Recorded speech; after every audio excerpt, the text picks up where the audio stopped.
ঢাকা বিশ্ববিদ্যালয় শাখার দীর্ঘ ১৭ বছরের অচলায়তন ভেঙে ইসলামী ছাত্র শিবিরের নতুন সেক্রেটারি জেনারেল মনোনীত হয়েছেন বর্তমান দপ্তর সম্পাদক সিবগাতুল্লাহ সিবগা। আজ ২০২৬ সেশনের জন্য বাংলাদেশ ইসলামী ছাত্র শিবিরের কেন্দ্রীয় কমিটিতে তাকে এ পদে মনোনয়ন দেওয়া হয়।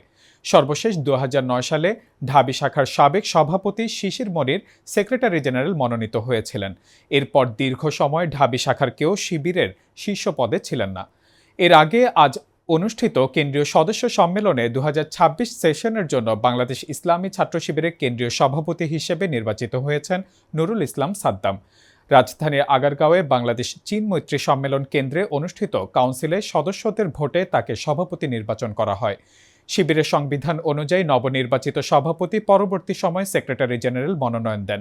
সে ধারাবাহিকতায় সিবগাতুল্লাহ সিবগাকে নতুন সেক্রেটারি জেনারেল হিসেবে মনোনীত করা হয়েছে। নুরুল ইসলাম সাদ্দাম এর আগে সংগঠনটির সেক্রেটারি জেনারেল ও কেন্দ্রীয় দপ্তর সম্পাদকের দায়িত্ব পালন করেছেন। তিনি খুলনা বিশ্ববিদ্যালয় থেকে অর্থনীতিতে স্নাতক ও স্নাতকোত্তর সম্পন্ন করেছেন এবং বর্তমানে ঢাকা বিশ্ববিদ্যালয়ের অধীনে উদ্যোক্তা অর্থনীতিতে পোস্ট গ্র্যাজুয়েট ডিপ্লোমা করছেন।